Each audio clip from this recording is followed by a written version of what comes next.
Now, from Wish TV, your local news source, this is All Indiana Politics.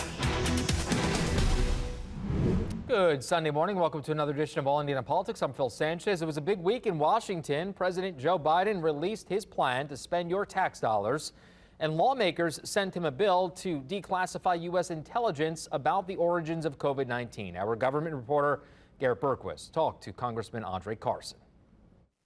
Let's bring in Congressman Andre Carson. Congressman, welcome back to the program. Thanks for having me.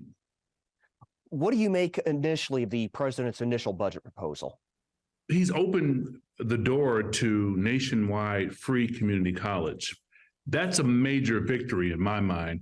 You know, so many Americans, so many Hoosiers want to go to college, but they aren't given the chance to do so. Sometimes even working full time, taking night classes, it just isn't enough to pay for schooling. So the president's budget would effectively allow for students to access tuition-free programs that can lead to transfers to four-year institutions, and it prepares them for good-paying jobs. So I think equal access to education is so important to help even out the playing field for those young folks starting their careers, or even for adults looking to go back to school to get a higher-paying job, or even a raise, or even a promotion. So I think President Biden's budget would give almost a $1,000, it's like maybe an $800 increase to the maximum Pell Grant, which is the main source of federal financial aid for students from low and moderate income families. So this could be the difference between a student attending college or not attending at all. How do you see Ivy Tech and Martin University potentially getting a piece of this, and how would this affect their operations? That's an excellent question. So Ivy Tech's going to benefit. I just met with the president and the team at Martin University.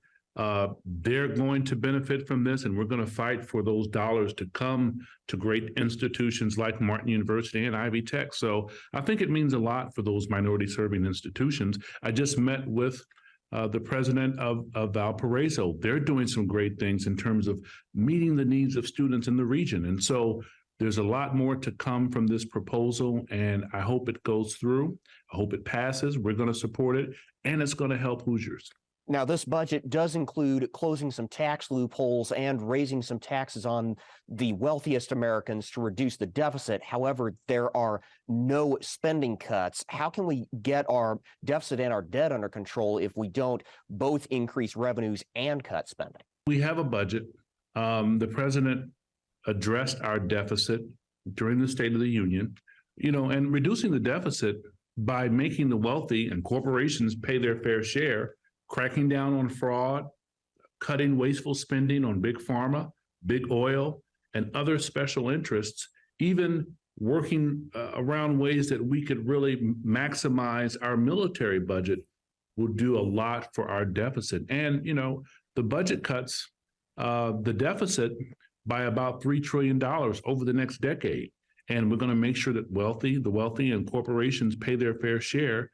And we have to cut wasteful spending, as I said, and, removing special interests that don't serve us well is a big part of that effort.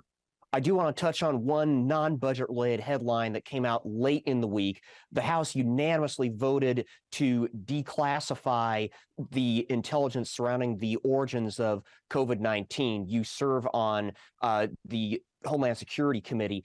Tell me about your vote on that and why you feel it's necessary to declassify that information.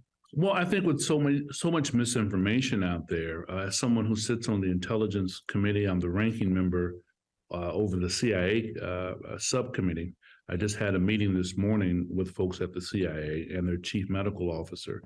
And, I think that there is a lot of misinformation out there that is deliberate. A lot of that misinformation is being influenced by state actors and some of our adversaries. But the American people deserve to know. It has impacted so many of us, so many of our loved ones, so many of our friends, so many of our coworkers. It's impacted many of us personally. And so that kind of information has to be brought out to the American people, because the pandemonium that it caused, the anxiety that it caused, it impacted a lot of companies, a lot of small businesses had to close down. A lot of Hoosier businesses were impacted. Downtown Indy was impacted. So the American people deserve some degree of transparency during this process. Based on what you have seen and some of the recent reports that came out from some other government agencies, how do you view the lab leak hypothesis? Was this a lab leak? Well, there are differing views as to its origin. I'm not at liberty to talk in depth about it, but what I will say is that as these things unfold, I think it's critically important that we not get sucked into this pool of misinformation that is online. A lot of some of our adversaries and non-state actors are deliberate, and they want to sow seeds of doubt. They want to sow animus and animosity toward our government and distrust. And, these are tactics that have been used for decades and centuries when it comes to warfare and spycraft. And so my hope is that we can increase levels of transparency without demonizing any particular group of people or any race of people in the process.